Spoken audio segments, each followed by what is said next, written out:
नमस्कार अस्सलाम वालेकुम। आज के हमारे कर्मसूची आछे चोपड़ा विद्युत अफिसे। चोपड़ा विद्युत अफिसे हमारे असिस्टैंट इंजिनियारेर जे अफिस आछे सेखाने हमारे कर्मसूची रयेछे विभिन्न प्रकारेर आनसेफ्टिक ब्यापार निये जे हमारे विद्युत परिसेवा आछे सेखाने किन्तु सेफ्टी निये कोनो चिंताधारा करा हय ना। ग्रामगंजे हमारे विभिन्न जायगाय विद्युतेर तार झुले रयेछे, अनेक जगह नीचू हये गेछे, बाँशतलार नीच दिये, गाछेर नीच दिये, बाँशतलार नीच दिये, अनेक जगह बाड़ीर ऊपर दिए हाई टेंशन लाइन 11,000 भोल्टेजर तार एभावे एकदम अनेक घटना घटते पारे, अनेक जगह घटेছে, एमनकि प्राणहानिও ঘটেছে। আজকেও আমাদের গ্রামে এক জায়গায় আগুন লেগেছে, কিন্তু বিদ্যুৎ পরিষেবা দপ্তর এই ব্যাপার নিয়ে কোনো রকম চিন্তা ভাবনা করছে না। যদিও এর আগে আমরা বিদ্যুৎ পরিষেবা দপ্তরকে আমরা জানিয়েছিলাম যে আমাদের গ্রামে তার সব যেগুলো ইলেকট্রিক তার আছে সেই তার সবকে উঁচু করতে হবে, কিন্তু কোনো রকম এরা ব্যবস্থা করেনি। সেই জন্য আজকে এখানে এসেছি। আমাদের কর্মসূচি আপনারা দেখেন, অবশ্যই আপনাদেরকে ভালো লাগবে। তো সো গাইস কন্টিনিউ।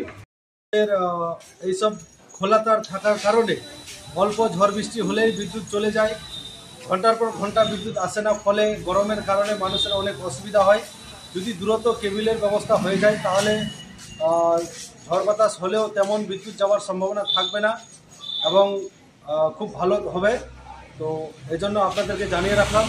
তো আপনারা অবশ্যই আমাদেরকে আমরা অনেকক্ষণ অফিসে স্যারের সঙ্গে কথা বললাম। কথা বলার পর স্যার আমাদের সঙ্গে ভিডিওর মাধ্যমে স্যার কথা বলতে চাইল না, তবে যাই কোনো হোক অনেকক্ষণ কথা বলার পর আমরা একটা পর্যায়ে আসলাম যে যেহেতু আমাদের ওই এলাকার কাজ কেবিলের কাজের জন্য অলরেডি টেন্ডার হয়ে গেছে এবং কন্ট্রাক্টর কাজও পেয়ে গেছে।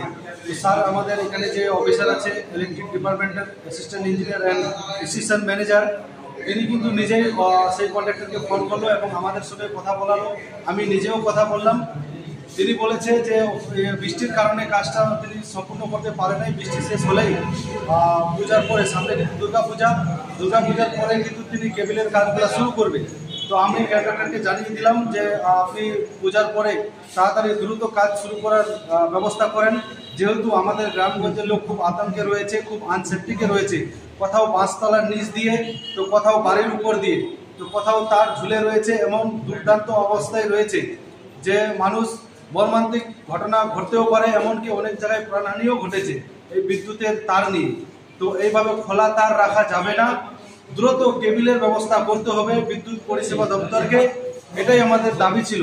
তো অনেকক্ষণ আমাদের ইঞ্জিনিয়ারের সঙ্গে কথা বলার পর আমরা এই সিদ্ধান্তে এসেছি যে আমাদের দুর্গাপূজার পর আমাদের যে এলাকা দুন্ডাঙ্গি এলাকাতে যে 6টা ট্রান্সফরমার আছে, সেই 6টা ট্রান্সফরমার এরিয়াতে প্রথমে ফার্স্ট প্রায়োরিটিতে আমাদের কাজ করে দেবে এবং খুব দ্রুত কাজ করে দেবে এবং কন্ট্রাক্টরকে আমরা হেল্প করবো।